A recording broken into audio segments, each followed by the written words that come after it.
Praise the lord. ఈరోజు దేవుని వాగ్దానం కీర్తనల గ్రంథము 126వ అధ్యాయము 5వ వచనము.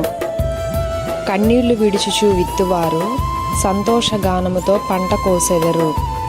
ఈరోజు పరిశుద్ధాత్మ దేవుడు మనతో మాట్లాడుతున్నటువంటి మాటలు ఏమనగా, మీరు చేస్తున్నటువంటి ఏ పనైనా కానీ చాలామంది చాలా భారభరితంగాను, కొన్నిసార్లు చేస్తున్నటువంటి ఉద్యోగమైనా, వ్యాపారమైనా, చదువులైనా, ఏ పనైనా కానీ చాలా భారముతో, ప్రయాసముతో కష్టపడుతుంటారు.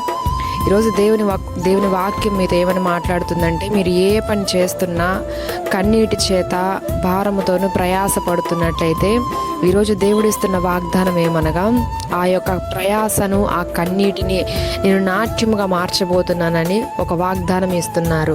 ఈ వాగ్దానం ఎత్తిపట్టి ఈరోజు అందరం ప్రార్థిద్దాము.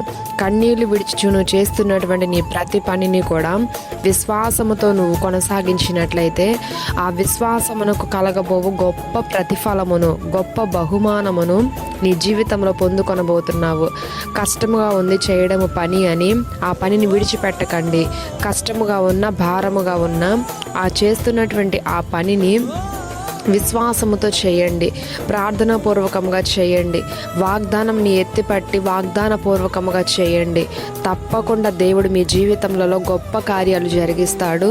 ఈరోజు ఎంత కన్నీటితోనైతే నువ్వు ఆ పని చేస్తున్నావో నూరంతలుగా ప్రతిఫలమును దేవుడు నీకు అనుగ్రహించి విస్తారమైనటువంటి పంటను కోసే కృపను దేవుడు నీకు అనుగ్రహిస్తాడు.